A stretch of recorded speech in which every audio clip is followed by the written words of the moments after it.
The silence in my apartment had a weight to it, a physical presence that settled in the corners and coated the furniture in a fine layer of dust and loneliness. It was a silence I had cultivated over years, a carefully constructed barrier against the noise of a world I never quite felt a part of. My life was a series of quiet routines. The hum of the computer, the click of my mouse, the soft scratch of my stylus on the tablet as I brought other people's ideas to life. I was a graphic designer, a ghost in the machine of corporate branding, and my apartment was my perfectly sealed tomb. From my window, I watched the city breathe and exhale, a living thing I observed but never touched. My days were measured in coffee cups and project deadlines. My nights were measured in the blue glow of a screen and the hollow echo of my own footsteps on the worn hardwood floors.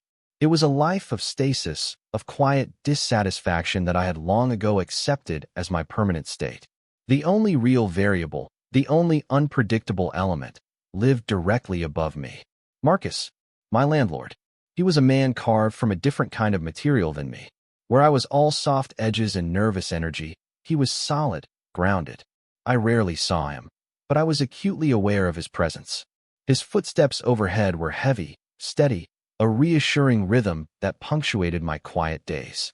Sometimes, I'd hear the low murmur of his television or the clink of a dish in his sink, and I would invent entire lives for him. A girlfriend, a group of friends he had over for games, a dog. I imagined him laughing, a deep sound that would surely vibrate right through my ceiling. I had a crush on him, of course.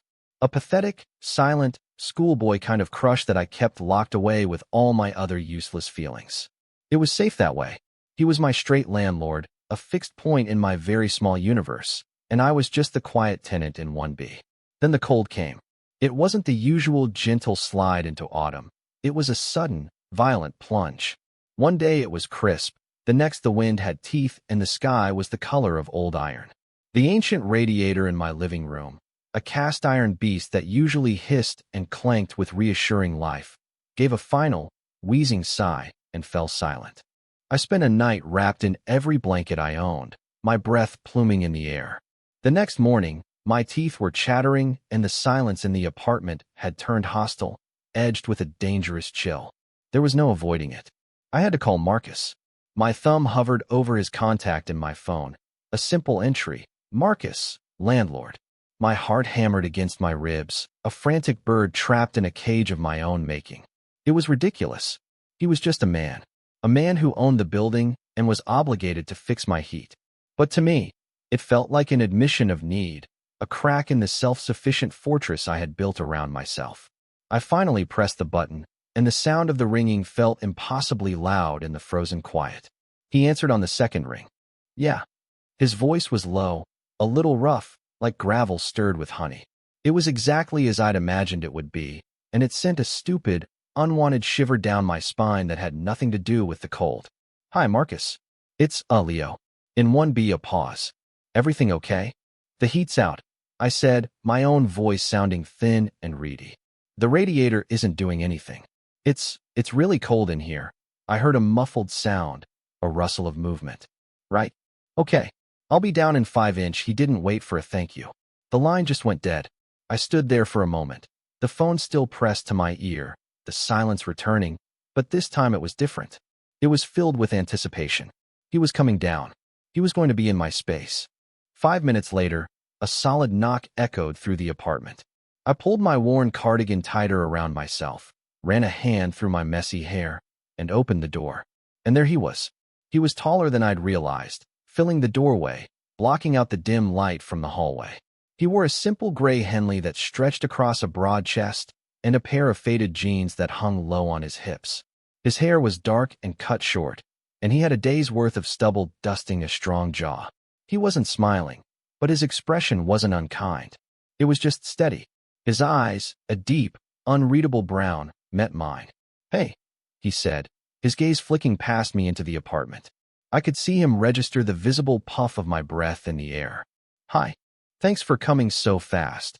I stepped back, an awkward invitation into my cold, quiet world.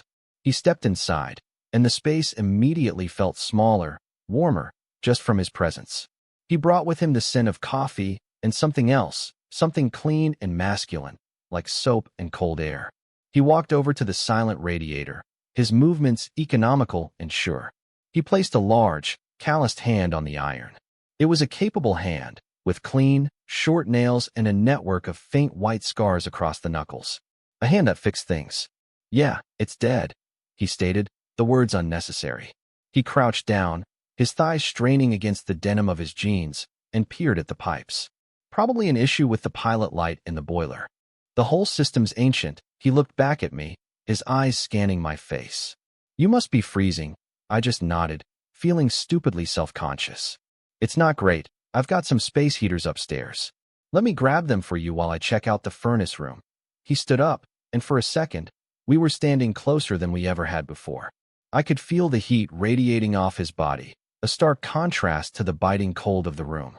I had to fight the instinct to lean into it, to soak it up like a dying plant. He seemed to notice the proximity at the same time I did, his gaze dropping for a fraction of a second before he took a half step back, creating a space that felt both safe and disappointing. "I'll be right back," he said, and then he was gone, leaving behind a faint, lingering scent and the echo of his low voice. I closed the door and leaned against it, my heart doing that stupid fluttering thing again. The silence was back, but now it was charged. The catalyst had arrived. My quiet, predictable world had just been breached. True to his word, he returned minutes later with 2 bulky space heaters. He set them up with the same quiet efficiency, one in the living room and one near my desk. The orange glow and whirring fan were a comfort, but they did little to combat the deep, penetrating cold that had settled into the bones of the building. Marcus worked for the next hour in the basement, the sounds of his movements a distant, metallic symphony below my feet. I tried to work, but my focus was shattered. I was too aware of him, of his presence in my building, of the fact that my comfort was literally in his hands. He came back up later, a smudge of grease on his cheek.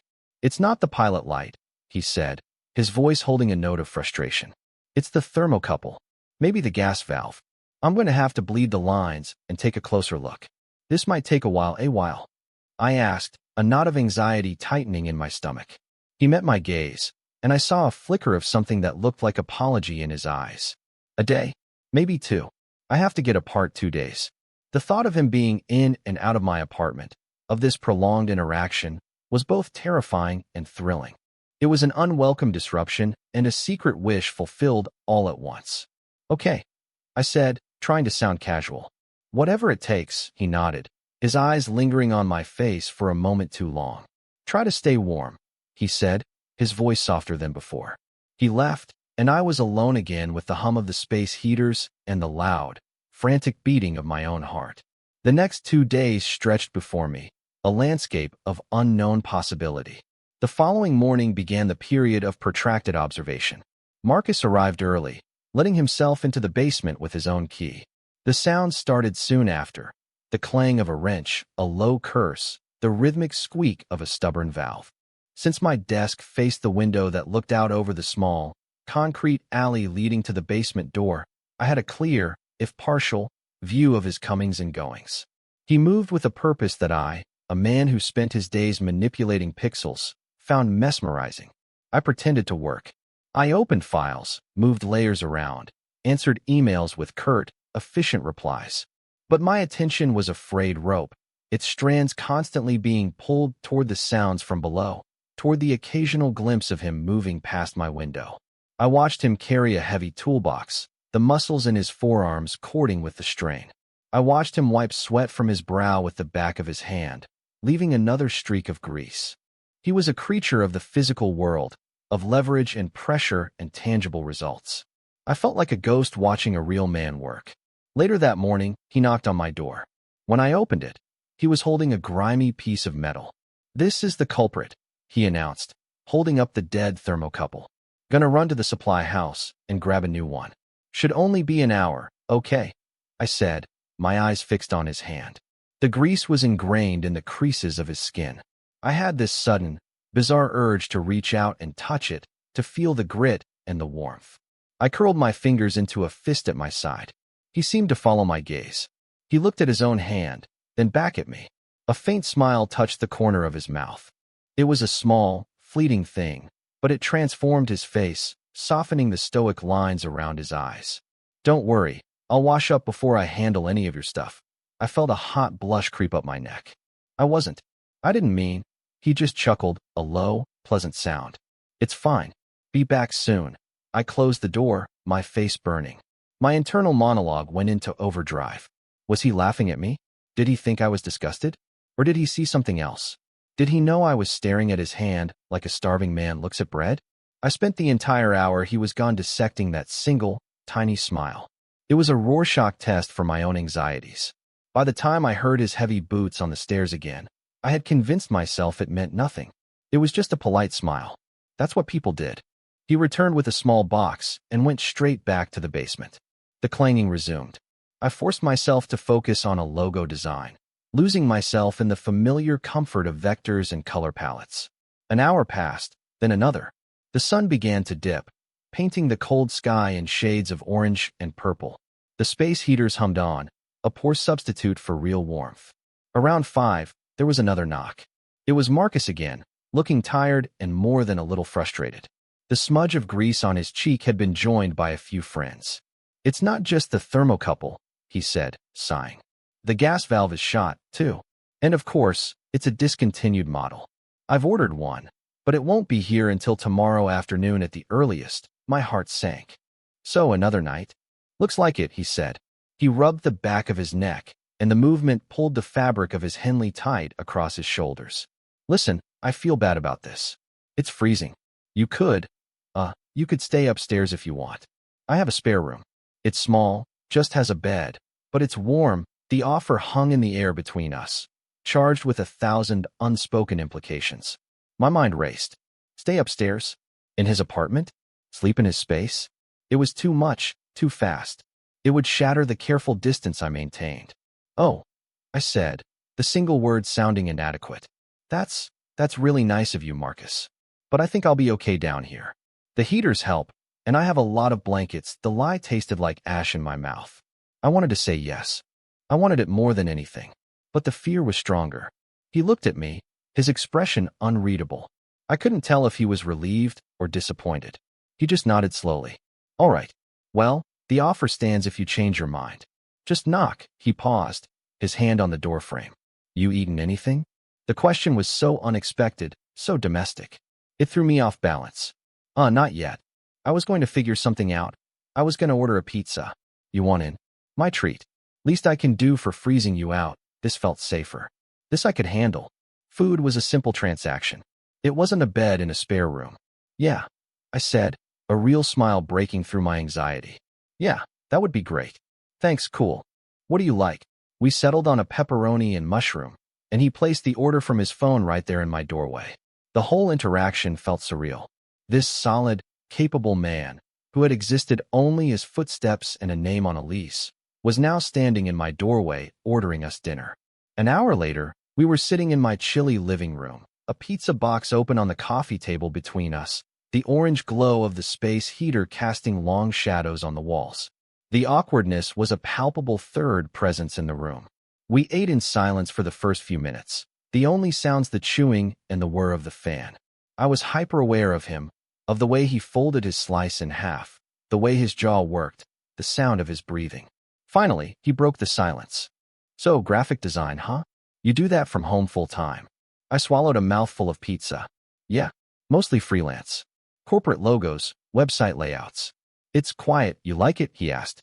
It was a simple question, but his gaze was direct, intense. It felt like he was actually interested in the answer. It pays the bills, I said, which wasn't really an answer. I guess I'm good at it. It's logical. There are rules. Grids, color theory. I like rules, he nodded, taking a thoughtful bite of his pizza. I get that. I was a mechanic for 10 years before my dad passed and left me this place. Engines are logical too. A problem has a cause, and the cause has a solution. You just have to find it. The piece of information was a gift. A window into his life that I hadn't expected. I'm sorry about your dad, thanks. It was a few years ago now, he said, his voice quiet. He loved this old building. Drove him crazy, but he loved it. I feel like I'm still trying to live up to how he took care of it. Hence, all this. He gestured vaguely toward the floor, toward the broken furnace in the basement.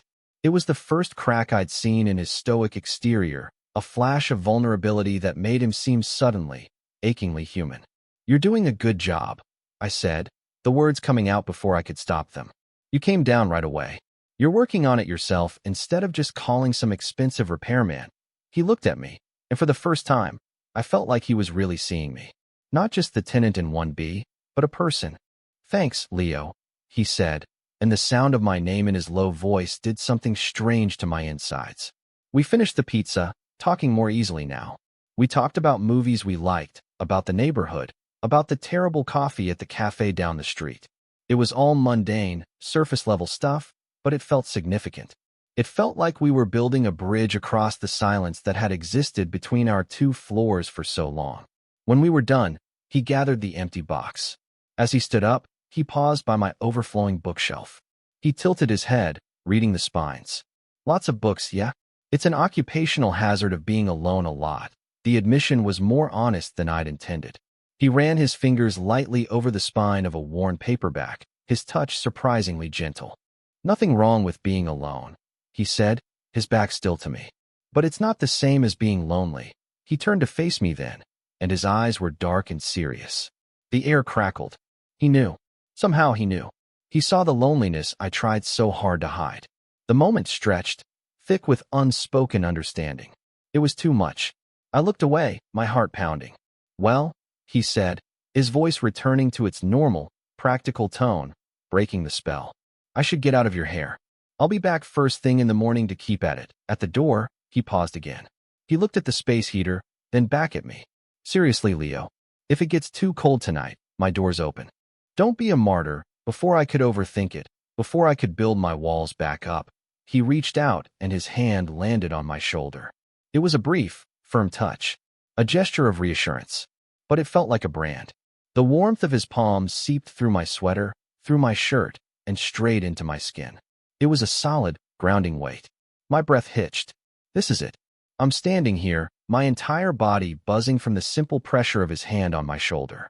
My mind is a blank slate, wiped clean of all thought except for the sensation of his touch. His thumb brushes against my collarbone, an almost imperceptible movement. Is it accidental? A natural shift of his hand? Or is it intentional?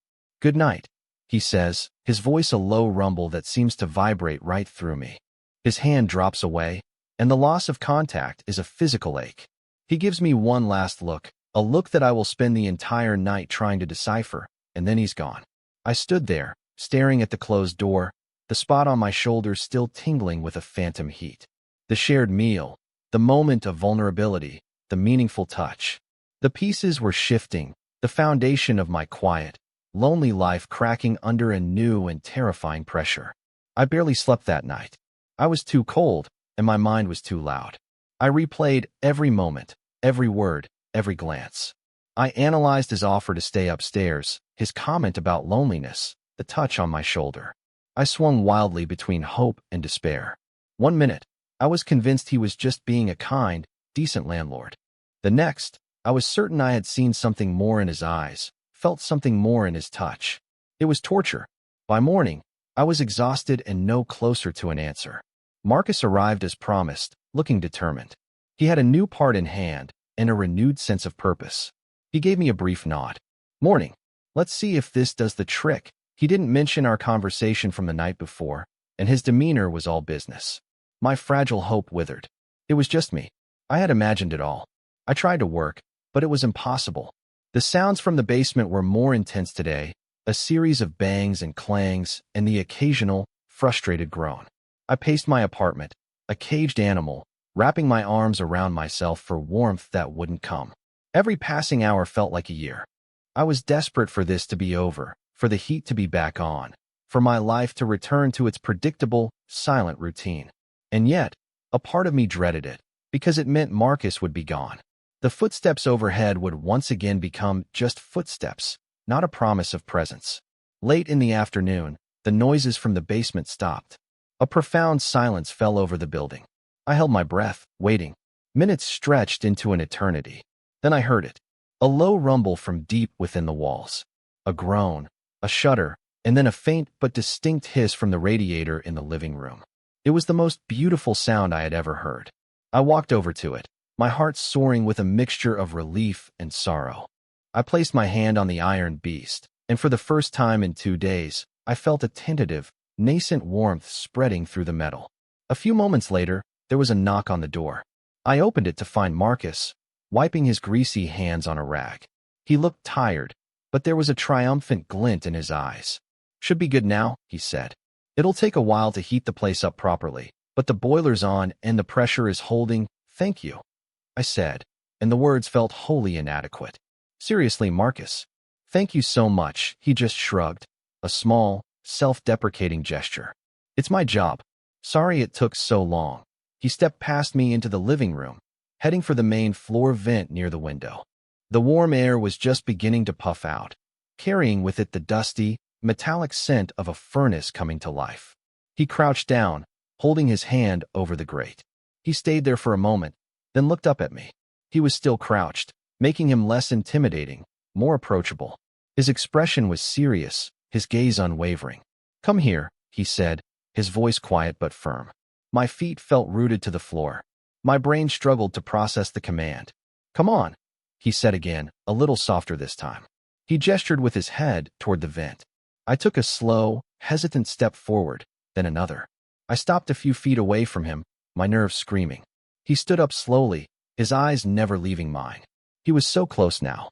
I could see the flecks of gold in his brown eyes, the faint lines etched at their corners.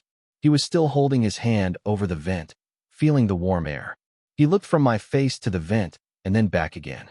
A strange, unreadable emotion flickered in his eyes. He took his hand away and gestured for me to take his place. "Feel this?" he asked. The question hung in the air, simple and literal, yet it felt like the most loaded question I had ever been asked. My heart was a frantic drum against my ribs. I stepped forward, into his space, into the circle of his body heat. Our shoulders brushed. An electric shock jolted through me. I held my own hand out, palm down, over the vent. The air was warm, a steady, life-giving stream.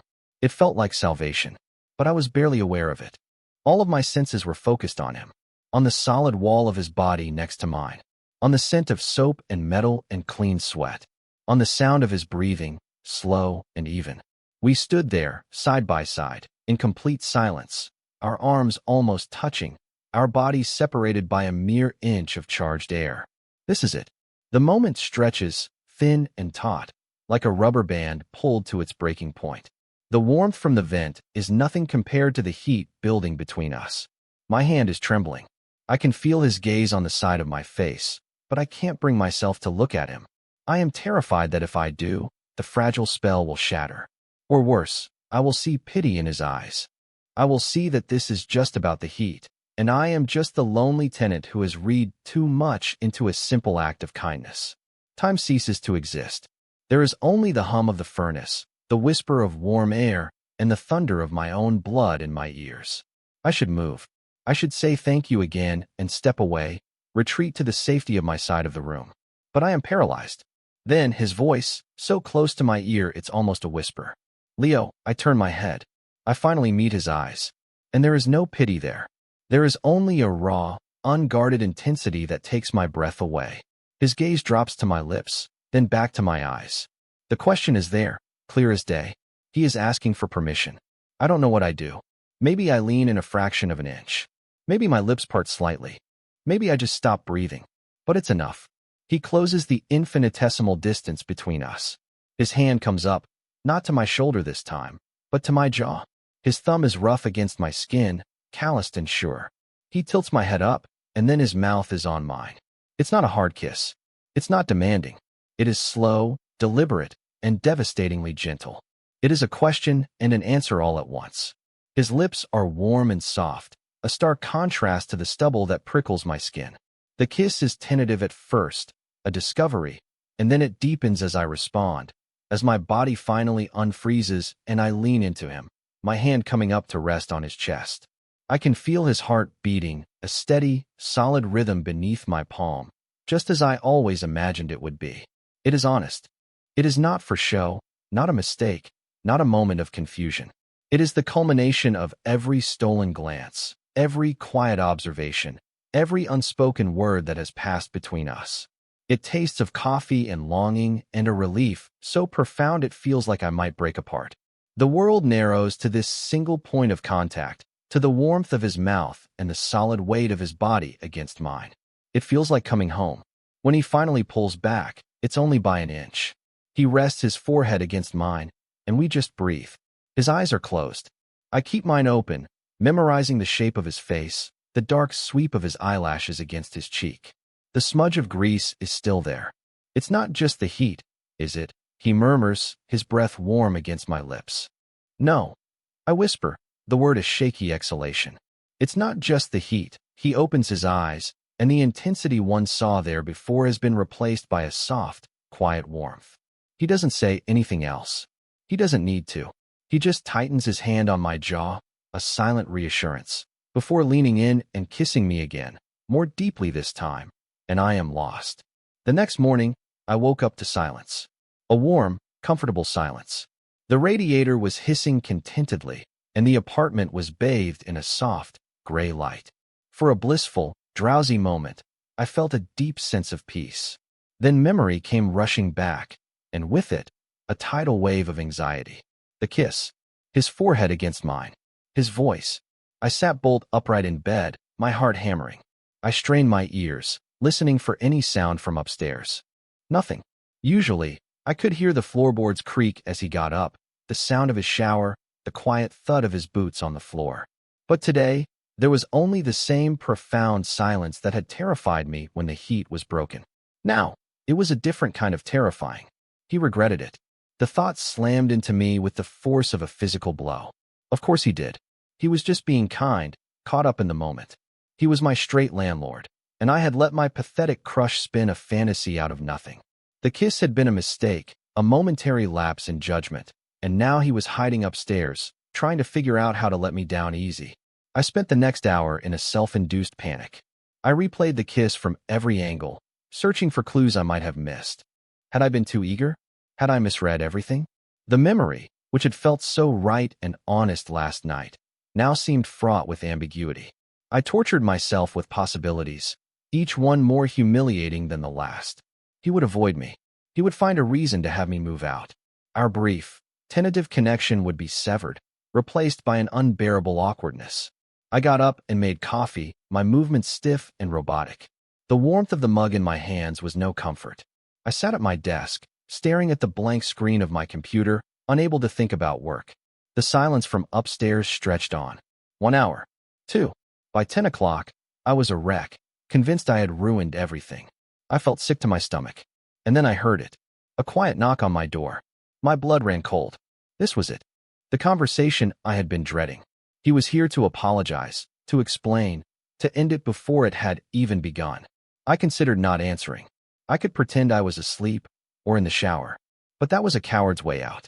I had to face this. I walked to the door, my legs feeling like lead. I took a deep breath, braced myself for the impact, and opened it. Marcus was standing there. He wasn't smiling, but he didn't look angry or regretful. He just looked steady. That was the word that always came to mind with him. Steady. He was holding 2 large mugs of what smelled like fresh coffee. He was wearing a clean t-shirt and jeans, and his hair was damp from a shower. "Morning," he said, his voice as low and calm as ever. I just stared at him, unable to form words. He seemed to read the panic on my face.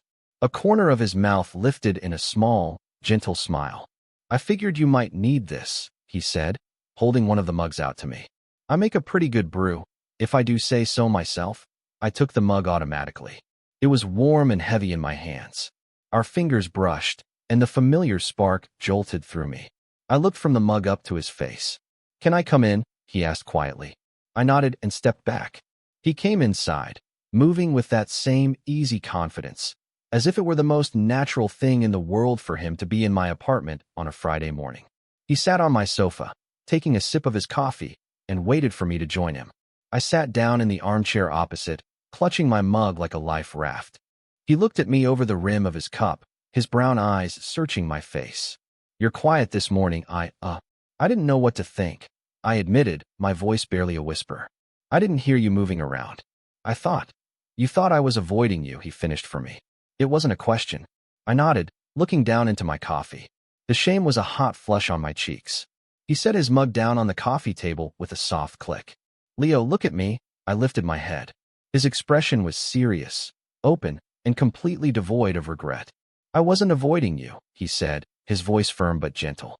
I was thinking, and I was hoping you weren't the one who was going to be avoiding me. I hoped you felt the same thing I did last night. He paused, letting the words sink in. Last night wasn't a mistake. Not for me. Was it a mistake for you? The directness of the question was like a splash of cold water. There was no room for ambiguity, no place for my anxieties to hide. He was laying it all out, demanding honesty. And in that moment, I knew I had a choice. I could retreat back into my fear, into the lonely safety of my shell, or I could take a risk. I could trust this steady, quiet man who was looking at me like I was something precious. No, I said, and the word came out stronger than I expected. It wasn't a mistake. A slow, genuine smile spread across his face. It reached his eyes, crinkling the corners, and the relief that washed over me was so immense it almost made me dizzy. He had been just as worried as I was. The realization was stunning. This confident, capable man had been nervous. About me. Good, he said softly. That's good. The test was an internal one, a battle fought entirely within the confines of my own mind in the days that followed. Marcus was patient. He didn't push. He seemed to understand that I was like a skittish animal that needed time to learn it was safe. He made his intentions clear not with grand declarations, but with small, consistent actions. He started texting me in the morning to say good morning. He'd knock on my door in the evening, asking if I wanted to share another pizza or watch a movie. Each time, a part of me screamed to say no, to retreat to the familiar solitude where I couldn't get hurt. Loneliness was a pain I understood, one I had learned to manage. The prospect of letting someone in, of being vulnerable, was a new and terrifying kind of pain waiting to happen. What if he got bored of me? What if he realized I was just a collection of anxieties and neuroses wrapped in a cardigan? What if this was all some temporary curiosity for him?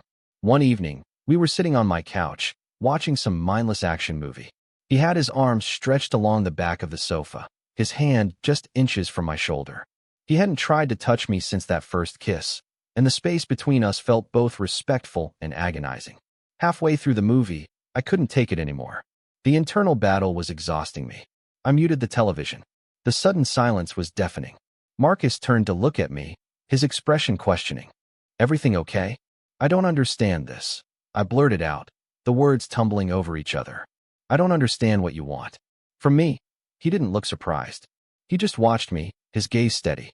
What do you think I want? I don't know, I said, my voice cracking. I'm quiet. I stay in all the time. I'm not exciting.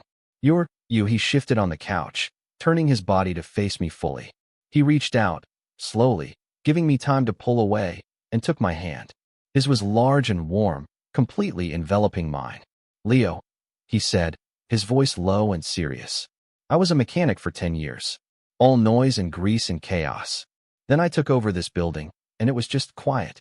And I spent the last 2 years listening to your footsteps down here. The quietest person I've ever known. I used to listen to you pacing at night and wonder what you were thinking about, my breath caught in my throat. He had been listening? He had been thinking about me? I don't want exciting, he continued, his thumb stroking the back of my hand. I've had exciting. Exciting is loud, and it breaks down. I like your quiet. I like sitting here with you, not having to talk. I like the way you look at things, like you're really seeing them. I'm not looking for a project or a fling. I'm just looking at you. His honesty was a disarming force. It stripped away all my defenses, all my carefully constructed fears. He saw me, all of me, and he wasn't running away. He was moving closer. I looked at our joined hands, at his calloused fingers intertwined with my smooth ones. This was real. I made a conscious choice. I squeezed his hand. Okay, I whispered. Okay, he asked, a hopeful smile playing on his lips. Okay, I repeated, more firmly this time. I met his eyes and held his gaze. The battle was over. I was choosing to trust him. I was choosing to trust this. A few nights later, he knocked on my door. I'm making dinner, he announced without preamble. And you're eating it with me. Upstairs, it was both a statement and an invitation. A step forward. I felt a flicker of the old fear, but I pushed it down. Okay, I said, a real smile spreading across my face. I followed him up the narrow staircase to his apartment. I had spent so much time imagining this space, and the reality was both surprising and perfectly fitting. It was clean, sparse, and masculine. A large, comfortable-looking leather sofa, a simple wooden dining table, and shelves filled not with books, but with neat stacks of old vinyl records and a well-cared-for turntable. It smelled like him. That clean, soap-in-something-else scent, mixed with the aroma of garlic and roasting chicken. It smelled like home. We didn't do much. He cooked, and I sat at the table and watched him, nursing a beer he'd given me. He moved around his kitchen with the same unhurried competence he'd shown in my basement. We talked, our conversation easy and unforced. He told me about growing up in this building, about learning how to fix things from his dad. I told him about my parents, who had retired to Florida, and about the ridiculous demands of some of my design clients. After dinner, we sat on his leather sofa. He put on a record, some old, soulful jazz that filled the room with a mellow, melancholic warmth. We didn't talk. We just sat together, shoulder to shoulder, listening to the music. The silence between us was no longer empty or awkward. It was comfortable, filled with a quiet understanding. He draped his arm around my shoulder, and this time I didn't flinch. I leaned into his solid warmth, resting my head against his bicep. He smelled so good. I felt safe. I felt a sense of peace I hadn't realized I'd been missing my entire life. I looked around his apartment, at the life he had built for himself. Then I looked at him, at his strong profile silhouetted against the lamplight, his eyes closed as he listened to the music. This quiet, steady man had come down to fix my heat and had ended up thawing a part of me I thought was frozen for good. He had breached the walls of my quiet fortress not with force, but with patience and a pizza and a simple, honest question. He opened his eyes and looked down at me, a soft, questioning smile on his face. I smiled back, a genuine, unburdened smile. I no longer felt like a ghost, an observer of my own life. I was here, in this room, with this man. My internal monologue, for the first time in as long as I could remember, was quiet. There was nothing to analyze, nothing to fear. There was only this. The warmth of his body next to mine, the soft crackle of the record player, and the steady, reassuring beat of his heart under my ear. I had spent years cultivating a protective silence, but this was a quiet I could live in forever. I felt like I'd finally come home.